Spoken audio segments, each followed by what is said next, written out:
Imagina estar suspendido a casi 60 metros sobre el agua helada de un estrecho en el Océano Pacífico. Estás conduciendo tu coche sobre una maravilla de la ingeniería moderna de 6 millones de dólares. Es un puente de acero y concreto macizo, diseñado por las mentes más brillantes de tu época. Deberías sentirte completamente seguro, pero de repente el suelo bajo tus neumáticos empieza a moverse. No es un terremoto, no es un huracán, es una brisa, un viento constante de apenas 68 kilómetros por hora. Primero, el puente sube y baja suavemente, como si estuvieras en un barco en alta mar. Luego, el movimiento se vuelve violento. El asfalto sólido frente a ti comienza a retorcerse en ángulos imposibles de 45 grados. La estructura gime. Los cables de acero grueso estallan como si fueran hilos de algodón, y te das cuenta de una verdad aterradora.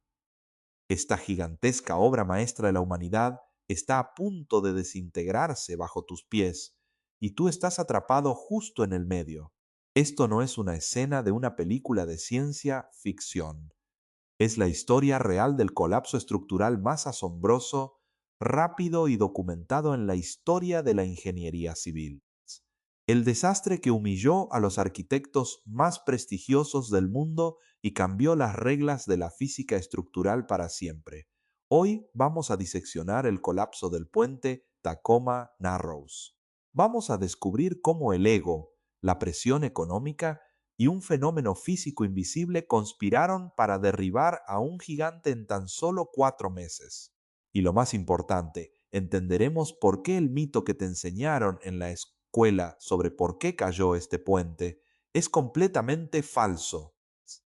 La Gran Depresión y el precio de la ambición. Para entender la magnitud de este desastre, tenemos que retroceder a la década de 1930. Estados Unidos estaba de rodillas.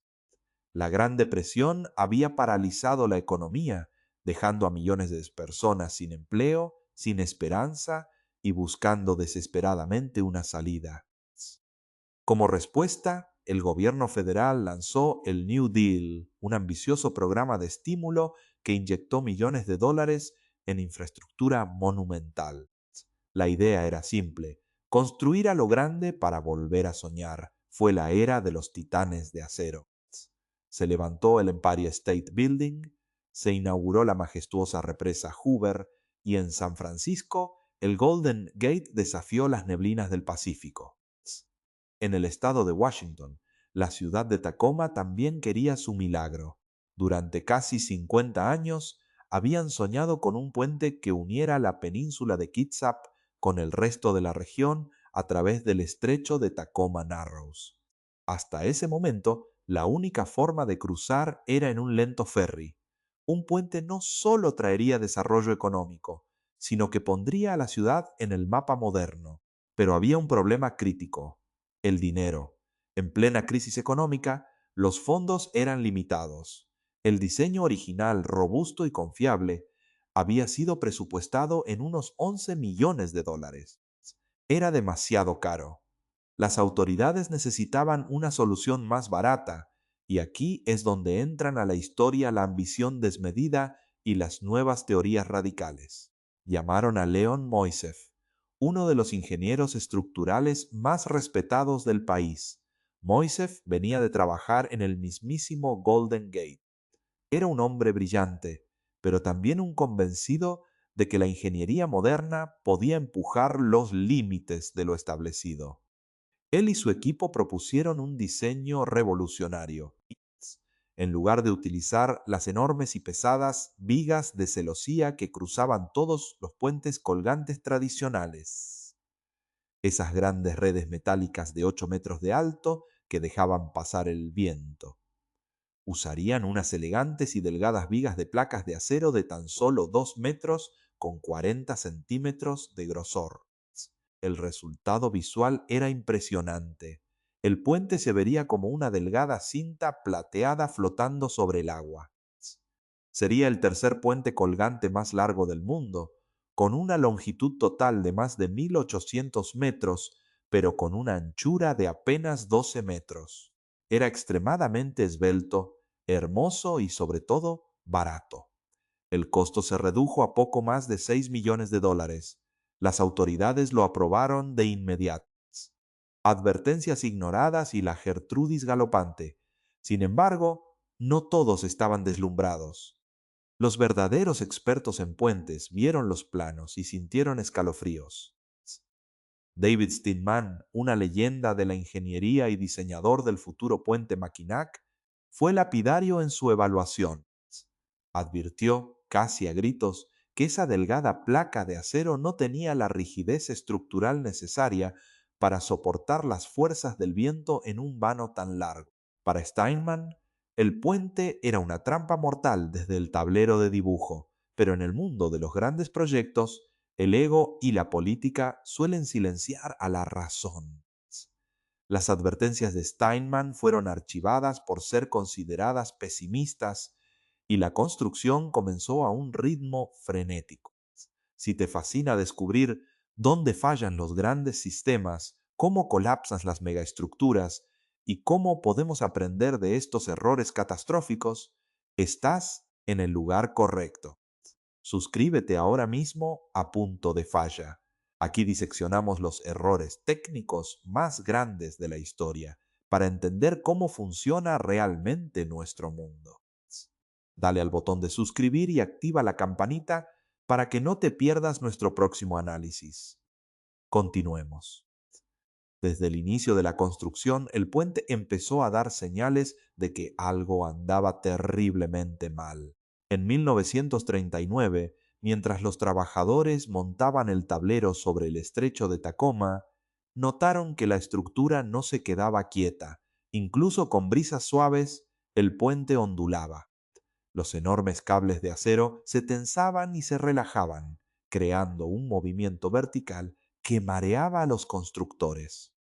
Algunos obreros literalmente vomitaban sobre los bordes, sufriendo de mareo por movimiento a 60 metros sobre el agua.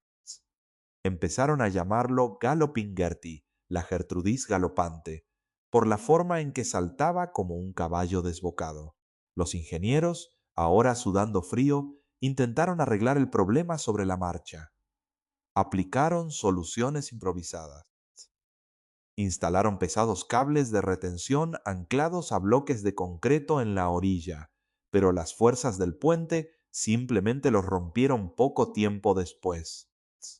Intentaron colocar amortiguadores hidráulicos entre las torres y el tablero de la carretera, con la esperanza de que absorbieran la energía del movimiento. Pero durante los últimos retoques, un equipo de pintura con chorro de arena dañó accidentalmente los pistones hidráulicos, dejándolos inútiles. Era una serie de errores en cascada. Aún así, presionados por la fecha límite y el escrutinio público, decidieron seguir adelante. El 1 de julio de 1940, el puente Tacoma Narrows fue inaugurado con gran fanfarria, bandas de música, cortes de cinta y discursos políticos que celebraban el triunfo del hombre sobre la naturaleza. El día del colapso, 7 de noviembre de 1940. El puente se convirtió rápidamente en una atracción turística. La gente conducía desde otras ciudades solo para experimentar la montaña rusa de concreto. Los conductores veían cómo los coches que venían de frente desaparecían en los valles del pavimento y volvían a aparecer en las crestas, mientras el puente subía y bajaba hasta metro y medio. Confiaban ciegamente en que una estructura estatal de millones de dólares no podía caerse. Pero el 7 de noviembre de 1940, la física decidió cobrar la factura. Amaneció con vientos fuertes, ráfagas constantes de unos 68 kilómetros por hora golpeando el estrecho.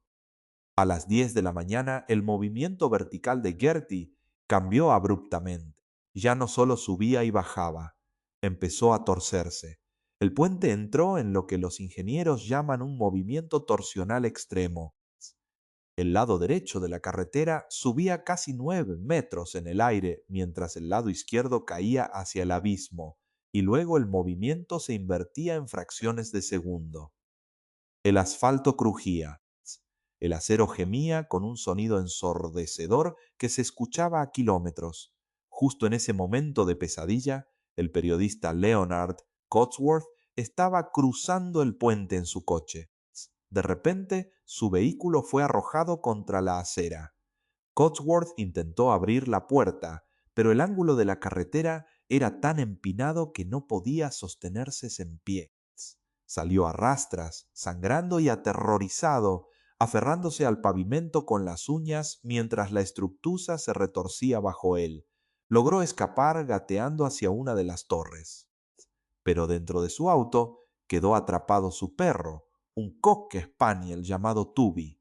Otro hombre, el fotógrafo Howard Clifford, y un colega intentaron llegar al coche para rescatar al perro. El movimiento era tan violento que fueron arrojados al suelo en repetidas ocasiones. Tubi, aterrorizado por el ruido y el movimiento frenético, mordió a uno de sus rescatistas en estado de pánico. Tuvieron que abandonarlo y correr por sus vidas. A las 11 de la mañana, lo inevitable ocurrió. Las vigas de soporte, fatigadas al extremo de la resistencia molecular del acero, comenzaron a estallar. Los cables principales de suspensión, gruesos como troncos de árboles, se partieron, enviando latigazos de metal mortal por el aire. Con un rugido atronador, el vano central completo colapsó, desgarrándose y cayendo 60 metros hacia las turbulentas aguas del estrecho, llevándose consigo el coche de Cotsworth y, trágicamente, al pequeño Tubi, la única víctima de este monumental fracaso. El mito de la resonancia y la verdadera ciencia del desastre fue capturado en película de 16 milímetros, unas imágenes que darían la vuelta al mundo y que seguro has visto alguna vez. Pero la lección de este desastre fue malinterpretada durante décadas. Si abres muchos libros de texto de física de los años posteriores, leerás que el puente colapsó debido a la resonancia forzada. Te dirán que fue como un cantante de ópera que rompe una copa de cristal cuando su voz alcanza la misma frecuencia natural del vidrio. Te dirán que el viento soplaba exactamente al mismo ritmo que la frecuencia natural del puente. Eso es un mito. Es científicamente falso. La verdadera causa del desastre del Tacoma Narrows fue un fenómeno mucho más complejo y destructivo llamado flutter aeroelástico o aleteo aeroelástico. Para entenderlo de manera sencilla, imagina que sacas la mano por la ventana de un coche en movimiento con la palma plana contra el viento. Sientes la presión constante. Ahora, inclina tu mano ligeramente hacia arriba. El viento la empuja con fuerza hacia arriba. Si la inclinas hacia abajo, la fuerza la empuja bruscamente hacia abajo. El puente Tacoma Narrows tenía paredes de acero sólidas a los lados de la carretera, sin huecos para que el aire pasara. Actuaba exactamente como el ala de un avión inestable. Cuando el viento chocaba contra él, creaba pequeños remolinos de aire, o vórtices, por encima y por debajo del tablero. Cuando el puente se torcía ligeramente debido al viento, el aire empujaba la estructura aún más fuerte en esa misma dirección. A diferencia de la resonancia, donde necesitas una frecuencia exacta, en el flutter aeroelástico la estructura absorbe la energía del viento sin cesar. Cada oscilación alimenta a la siguiente, haciéndola más grande, más violenta, sin disipar nada de esa energía. El puente estaba literalmente devorando la fuerza del viento, retroalimentándose en un bucle mortal que superó el límite de fractura del acero. El colapso del puente fue una tragedia de la vanidad humana, pero también fue el día en que la ingeniería moderna despertó. Ese desastre obligó a los ingenieros a entender que no estaban construyendo monumentos estáticos, sino máquinas dinámicas que interactuaban con la atmósfera. A partir de ese 7 de noviembre, ningún puente colgante importante se volvería a construir en el mundo sin ser sometido antes a rigurosas pruebas aerodinámicas en túneles de viento. Los grandes diseños esbeltos y cerrados fueron abandonados para siempre, reemplazados por gruesas celosías abiertas y perfiles en forma de ala diseñados específicamente para dejar que el viento pase a través de ellos, no contra ellos. Una década después del colapso, un nuevo puente Tacoma Narrows se levantó sobre las mismas aguas. Esta vez era mucho más ancho, más fuerte y estaba sostenido por estructuras metálicas abiertas que permitían que las ráfagas del Pacífico fluyeran pacíficamente a través del acero. Sigue en pie hasta el día de hoy, un testamento de nuestra capacidad para aprender de la arrogancia del pasado. El Tacoma Narrows no se cayó solo por el viento. Cayó porque olvidamos que en la constante guerra contra las fuerzas de la naturaleza no tiene prisas, no negocia contratos, no atiende a recortes de presupuesto y al final siempre encuentra nuestro punto de falla. Si este viaje por la historia de la ingeniería te ha revelado algo nuevo, asegúrate de suscribirte a Punto de Falla, dejar tu pulgar arriba y comentar aquí abajo. ¿Crees que con los ordenadores y simuladores actuales estamos completamente a salvo de repetir un error de esta magnitud? Te leo en los comentarios. Nos vemos en el próximo episodio.